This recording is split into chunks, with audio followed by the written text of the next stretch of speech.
Bien, hasta aquí esta parte.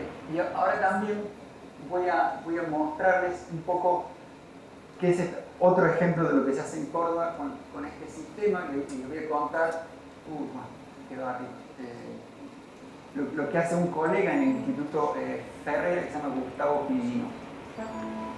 Gustavo Pillino, bueno, acá tiene sus credenciales, es del CONICET, y lo que estudia es la definición del transporte axonal en patologías del sistema nervioso. Ya vamos a ver qué es transporte axonal, pero ahora, si lo escucharon hablar a Gustavo, es un cordobés nato. Y ahora que lo pienso, no es totalmente predecible que un cordobés esté problemas en transporte. Gustavo, hay que hacer un estudio con él porque tiene la capacidad de hablar en otros idiomas con tonada cordobesa. Bueno, entonces él estudia un tipo muy serio que es el transporte axonal. ¿Qué es el transporte axonal? Bueno, ustedes se imaginan que con esos procesos tan largos, la célula que fabrica mucho de las cosas que necesita en el cuerpo tiene que tener un sistema bastante complejo para mandar cosas al axón. Y de eso se trata el transporte axonal. Así que el cuerpo del neurona es un axón corto. Acá ven que hay cables que se llaman microtúbulos, son como unas calles, y distintos componentes viajan hacia un lado y hacia el otro. Este es un video de un nervio, o sea, hay muchos axones, en los que se ve como una organela intracelular que se llama mitocondria viaja para atrás y para adelante. Entonces, esto es transporte axonal. Y lo que él estudia es cómo por la fisiología de estas neuronas o por estos tóxicos, él cree, es dentro de un grupo de personas que cree que la patología axonal se da principalmente porque falla el sistema de transporte axonal. Entonces, en un caso normal, el transporte anda bárbaro, todo llega bien, estamos muy contentos, pero de alguna forma en la patología los transportadores dejan de funcionar tan bien y en distancias tan largas eso tiene un impacto muy grande. Bien, entonces eso es todo lo que les quería contar sobre Parkinson y sobre cómo usamos nosotros características de la patología para alimentarnos en nuestro interés en el funcionamiento de las neuronas, pero cómo a la vez entender el funcionamiento de las neuronas puede proveer a la clínica del Parkinson con nuevas ideas para tratar. Entonces ahora vamos a pasar a enfermedad de Alzheimer. La enfermedad de Alzheimer se caracteriza, es una demencia senil, o sea que se da en edad avanzada y se caracteriza histopatológicamente por la presencia en el tejido intercelular de estas placas que cuando se las describe por primera vez se le llamamos placas de amiloide. Estas placas de amiloide correlacionan muy bien la presencia de estas placas con la sintomatología y cómo la sintomatología va cambiando a medida que la enfermedad progresa. Por ejemplo, acá en sombreado azul se muestra la presencia y la abundancia de esas placas en los pacientes. Entonces, en el principio de la enfermedad se concentra en el lóbulo temporal y un poco en el frontal, por eso estas personas tienen problemas para aprender y recordar cosas, para pensar y planear.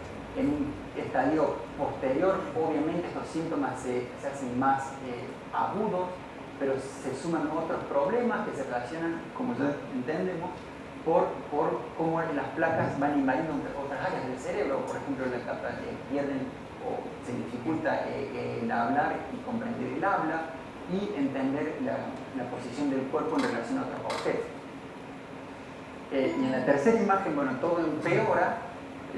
Las características que ya les dije empeoran porque hay más placas de amiloide y porque gana otras áreas, hay otras habilidades que se pierden. Las que tengo que ver, bueno, tienen la habilidad de comunicarse, reconocer, bueno, todo lo que ustedes saben de una demencia senil bien grave y avanzada. Digamos, bueno, ¿qué son estas placas? ¿De dónde salen? Bueno, lo que voy a contar ahora es cómo esas placas se forman y un poco recapitula una historia en la neurociencia muy linda, que es cómo se fue armando en pocos años la historia o la hipótesis que sustenta la patología. Entonces, las placas de amiloide se reconocieron siempre. A finales de la década del 80, con técnicas que se desarrollaron en esa época, se pudo determinar qué era esto, digamos, qué proteínas hay acá, qué hay acá. Y se descubrió que estaban principalmente compuestos por una proteína que se llama beta-amiloide, pero nadie sabía de qué se trataba esa proteína. Luego, en la década de los 90, con clonado molecular de genes, se descubrió que esta proteína en verdad era parte de una proteína más grande que está en la membrana de la célula, que le pusieron proteína precursora de amiloide, APP. Proteína precursora de amiloide. Entonces, bueno, pero la pregunta era, ¿esto es tóxico o no? ¿Y cómo llega una proteína de estar acá? Y con investigación bioquímica se descubrieron las otras proteínas que rompen el APP para dar lugar a la proteína beta-amiloide, que se puede agregar por la forma, por su carga electrostática y forma, se agrega de manera insoluble en el parénquima del cerebro. Hasta ahí todo muy bien, pero tampoco se sabía si porque esto puede ser una causa de la enfermedad o solamente una consecuencia que no tiene nada que ver. Pero bueno, muchos casos, algunos muy pocos casos de Alzheimer son hereditarios, que quiere decir que hay un gen en particular que al ser modificado da la enfermedad. Solamente en menos del 10% de los casos de Alzheimer son genéticos, con impronta genética. Entonces, cuando se empezaron a catalogar esos genes, o sea, ver, bueno, vos tenés Alzheimer, tu papá tuvo Alzheimer, tu abuelo tuvo Alzheimer, vos tenés Alzheimer genético. A ver, ¿qué gen tenés mal? El primero que se descubrió, y se descubrió en muchas familias con esto, voilà, el APP. El APP, modificaciones en el APP daban Alzheimer. O sea, todo va cerrando. Sobre todo con mutaciones que están alrededor de estos sitios que se rompen. Suspenso. Las otras enzimas que fueron descubiertas en otras familias, todas estaban involucradas en este paso de rompimiento. Las presinina 1 y 2 también son genes relacionados con Alzheimer y son esta enzima que rompe el APP. Entonces, es bárbaro. Y acá les traje una pequeña peliculita, espero que funcione, de cómo funciona este sistemita en el tiempo. Algo dijo acá. No funciona bien.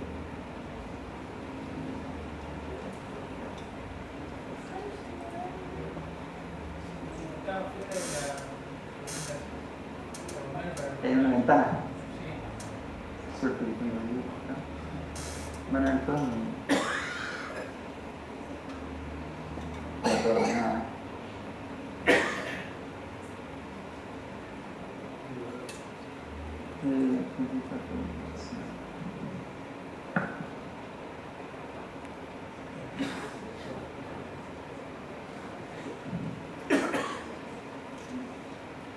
Bueno, este es el procesamiento normal de APP, es algo que no les conté, por eso les quería mostrar. Acá. Entonces, fíjense, este es el APP y estas son las enzimas que lo rompen. Esto es en tamaño, digamos, todas estas están proporcionalmente. Entonces, a estas enzimas romper el APP, y yo sigo bueno, el APP mágicamente se agrega primero en oligómeros, en fibras y luego en placas. Y esas placas se vuelven insolubles. O sea, en general hay sistemas en el parénquima que limpian cosas que no tienen que extraer. Pero estas placas tienen una estructura tan hidrofóbica que son insolubles. No hay sistema que lo pueda disolver.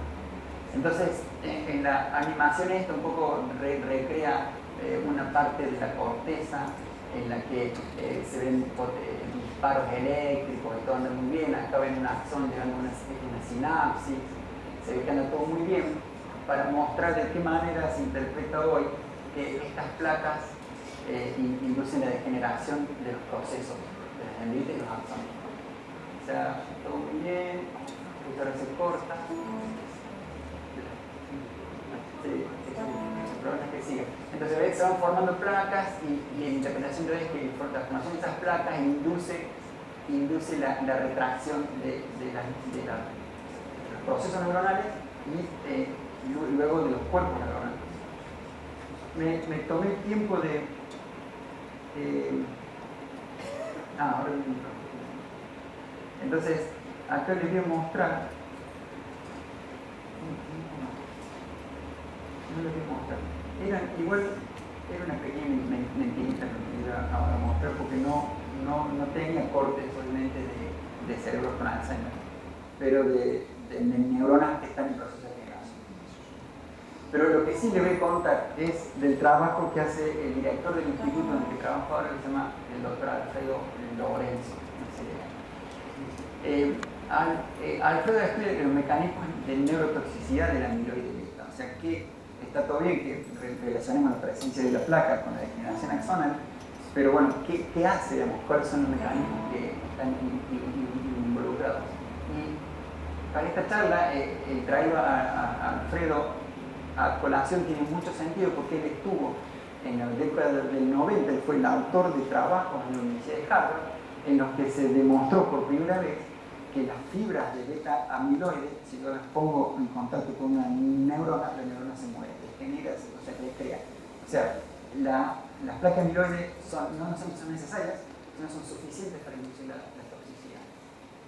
Entonces, realmente es un campeón en el tema. Entonces, para lo que estudié ahora un poco, lo quería ejemplificar de esta forma. En la membrana de axones y de cualquier célula existen proteínas que llamamos receptoras, que van a interactuar con el medio y modificar lo que hace esa célula, instruir lo que hace en función de cómo interactúa con el medio.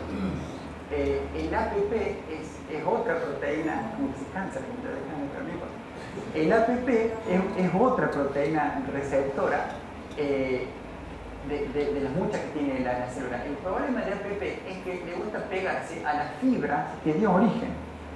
Y eso no sería un más problema, pero el problema es que esa primera interacción induce que luego todos los APP que hay alrededor se aglomeren y se apelotonen de manera irreversible, porque las placas son irreversibles. Y eso, en definitiva, irrumpe con la comunicación normal entre la célula y el ambiente. Y eso, en última instancia, obviamente por pasos que todavía quedan por descubrir, inducen la degeneración del axón. Eso es lo que estudia Freddy. ¿Como último ejemplo? Sí. Acá me pregunta Víctor de los tratamientos posibles, que hay tratamientos. Lo que se hace ahora son... Primero, el problema del Alzheimer, como de las otras patologías, es que se descubre siempre muy tarde, porque cada neurona que se pierde no se recupera, entonces al sumo se retarda el progreso. Y las drogas que hay son muy de retardar el progreso por varios lados. Una, incrementan las primeras neuronas que andan mal, son una población que sintetizan acetilcolina.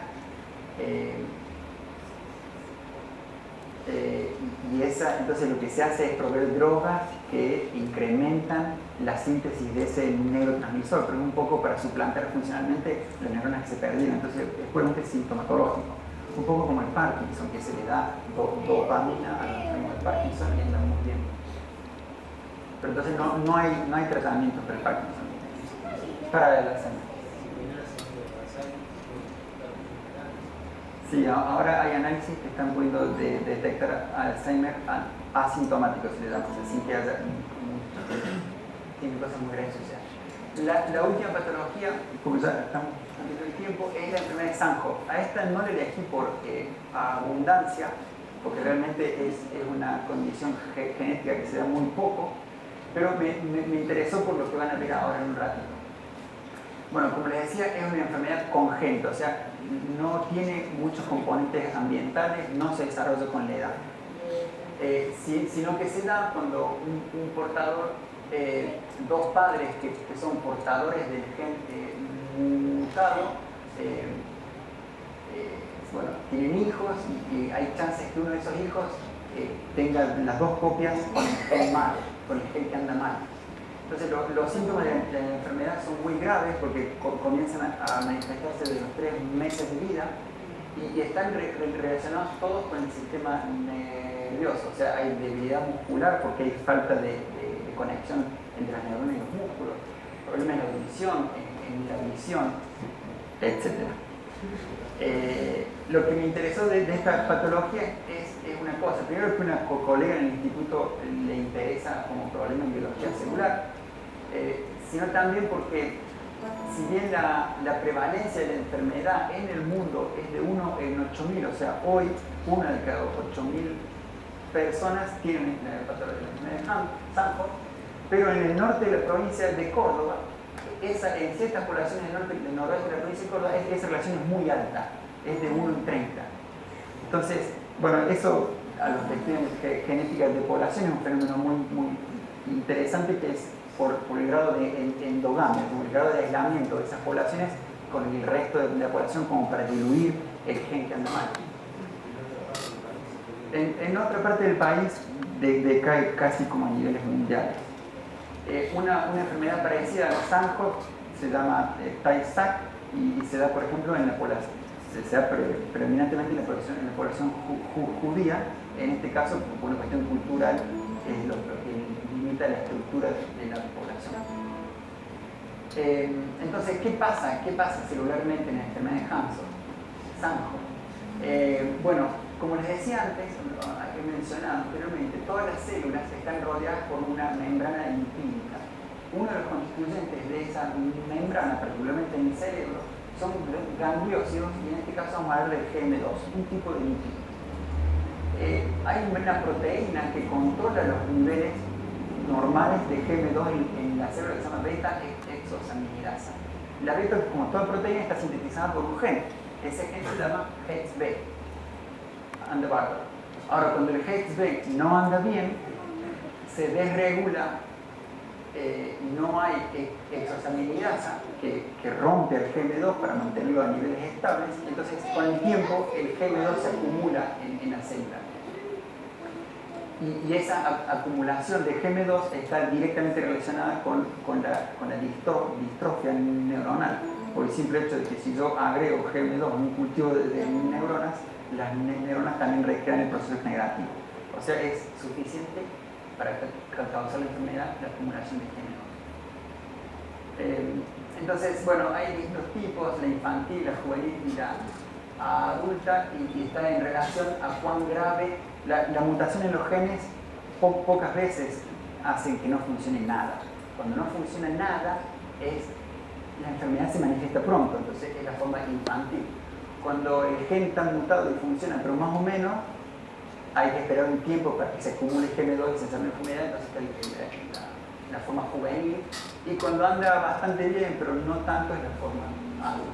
Fíjense, me gusta cómo la sintomatología se correlaciona con un proceso biológico, claro.